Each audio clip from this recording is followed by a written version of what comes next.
location in the Quran is Madian. God explains that Moses escaped from the Pharaoh and fled to Madian before he was chosen as a messenger. Moses lived in, worked at, and got married in Madian. God says in the Quran, and to Madian their brother Shoaib. And it is known that the grave and the mountain of Prophet Shoaib is in Yemen. This establishes that Madian is located in Yemen, not in Saudi or northern Hijaz, as it is thought to be in some history books. Madian also has the Mosque of Prophet Shoaib, which is located in the middle of Oslat al-Manar, on the line connecting Sa'na in the provinces of Ab and Taz in Yemen. The language in which Moses used to communicate with the people of Madian further strengthens the argument that Madian is located in Yemen. The Quran describes how Moses was able to speak at length with the people of Madian without a translator. Refer to the conversation as cited in the Quran. As soon as Moses reached the well in Madian, exhausted from his journey, he was taken by a scene. At this well, men were gathering, and all their focus was on giving water to their sheep and cattle. Two girls were standing modestly on the side, unable to compete with the men to get water for their sheep. He asked them, as narrated in the Quran, "What's wrong?" In other words, why are you not getting water for your sheep? They replied, "We cannot do so until the men leave, as our father is an old man." In other words, they could not go and fight with the men, so they were waiting. Moses helped them to get water. The Quran says he helped them feeding their cattle and sheep, and then he left to the shadow and said, "O God, I am thankful for all your blessings to me." Then one of the two girls came back to him and asked him to meet her father in order to thank him. As narrated in the Quran, one of them came walking modestly and said, "Our father is inviting you in order to reward you for what you've done." Moses went to meet the girl's father, and he told him the story of his escape from Pharaoh. As he came to the old man, he told him the story. So the old man replied, "Do not worry, you were saved from an oppressive people." The old man asked him to marry one of his daughters and to work with him in farming. "I want you to marry one of my daughters," to the end of the verse. This dialogue shows that the people in northern Sudan, or to be precise in the southern part of Misr before the 1899 borders, the place that Moses used to live in under the rule of the Pharaoh, and the people in Madian, the place that Moses escaped to, spoke the same language. The language they spoke is the southern Arabian language that is known to linguists as the Himyarian language. This southern Arabian language was both the language of Yemen and Abyssinia, and is also referred to as the Gears language. If anything, this explains why Moses fled from northern Sudan to Madian or Yemen, a place which shared a common language. It's important to understand here that the Arabian language can be classified into the southern Arabian language and the northern Arabian language. The southern Arabian language, or the Himyarian language, which belongs to the south, the southern part of Misr like the northern Sudan and Abyssinian highlands, the southern part Arabian peninsula like Yemen. While the northern Arabian language, al-Fusa, as the linguists call it, belongs to the northern part of the Arabian Peninsula, which is currently known as Saudi Arabia. Both languages share similar origins, and people speaking either language could perfectly understand one another. Now we agree that Moses was born and raised at the southern part of Misr and spoke the language of its people, the same language the Pharaoh and Israelites spoke. The Quran says, "And we never sent a messenger except by the tongue of his people, so he can illustrate to them the right, so God can guide whom he wants. He is the most wise." If we dig deeper into the origins of the Israelites in Misr, we ought to read the story of Joseph, the son of the prophet Jacob and the father of the Israelites. We all know that Joseph was thrown in the well by his brothers and was brought into Misr as a slave.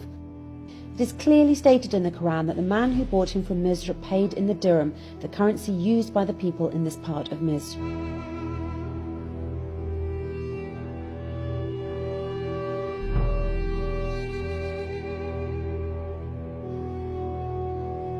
Knowing which region in Misr at the time dealt in dirhams will also lead us to figure out where Joseph was sold and whether the caravan entered Misr from the north towards Sinai, coming from the Sham, or it entered Misr from the south towards Abyssinia, coming from the southern Arabian Peninsula. The region that used the dirham at that time was the southern area of the Arabian Peninsula referred to now as Yemen. This implies that Joseph entered Misr from the southern Arabian Peninsula coming from Yemen, which shows that Israelites are originally Arab Bedouins from the southern Arabian Peninsula. It is worth noting here that the dirham was also used in Abyssinia all the way up to northern Sudan. A shared common currency strengthened the trade between these places. The strong commercial ties were also attributed to the use of the same language, which we referred to earlier as the Southern Arabian language or the Himyarian language. Simply put, one language, one currency. Had Joseph been living in Sham and sold in northern Egypt, the buyer would not have paid for him in dirhams, as this was not the currency used in northern Egypt or in Sham. Nevertheless, it is a common misconception that Joseph, his parents and his brothers arrived from Sham to Egypt, indicating that the origins of the Israelites are from Sham. The Quran says on the tongue of Joseph, and he got them from the Bedouin area. It's impossible that the people in Egypt would refer to the people in Sham as Bedouins, because Bedouins were the inhabitants of the Arabian Peninsula at that time. Moreover, immigration of the Bedouins from the southern Arabian Peninsula to the southern part of Misr was a common practice at that time. In fact, a large number of inhabitants of Yemen immigrated to the southern part of Misr, now called North Sudan, through Abyssinia, and settled there in the south after the destruction of Mareb Dam. The connection between Yemen in the southern Arabian Peninsula and Abyssinia is strong and goes back to BC. The two places shared strong ties and movements between their inhabitants. Southern Arabs immigrated to the African coasts of Abyssinia and formed their own settlements there.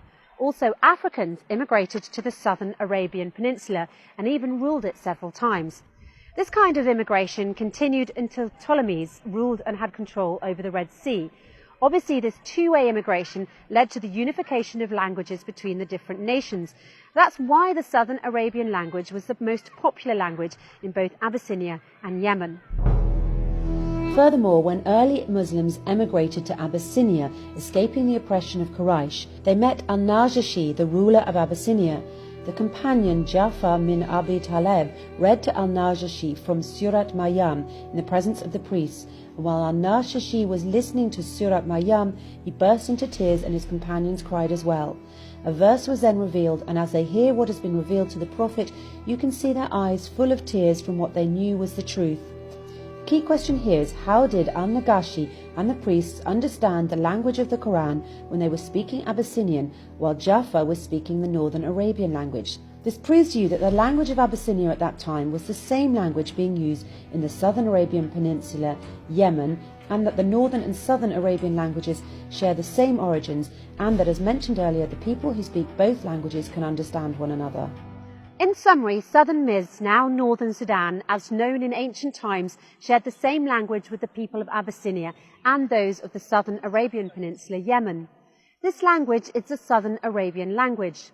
Also, the dirham is the currency of the Southern Arabian Peninsula, all the way to Abyssinia through the east and north of Sudan. We can now understand that the immigration of Bedouins from the Southern Arabian Peninsula to southern Misr was a common practice at that time and not limited to the Israelites when Joseph welcomed his brothers and parents into Misr. All this proves that Moses spoke the same language of the Pharaoh, and that the escape of Moses from the Pharaoh in northern Sudan to the south in Madian, Yemen, makes perfect sense. To take this one step further, based on the previous premise, mainly that Abyssinia, Yemen and northern Sudan shared the same language, as well as scientific proof that the first Homo sapien was discovered inside this triangle, specifically in Abyssinia, where the first civilization in the world was located, it shows that the first language humans used was this Southern Arabian language. In a nutshell, the Southern Arabian language is the oldest and first language for humans to know, and it is the origin of all other languages. The Southern Arabian language, or the Himyarian language, continued to spread from Yemen and Abyssinia through immigration to eastern and northern Sudan. And the Ge'ez language, or the Old Southern Arabian language, evolved after this into three sub-languages: the Amharic language, Ethiopian, and the Tigrinya, Eritrea, and Taqreit, eastern and northern Sudan. All these languages have significant commonalities and are written using the same alphabet.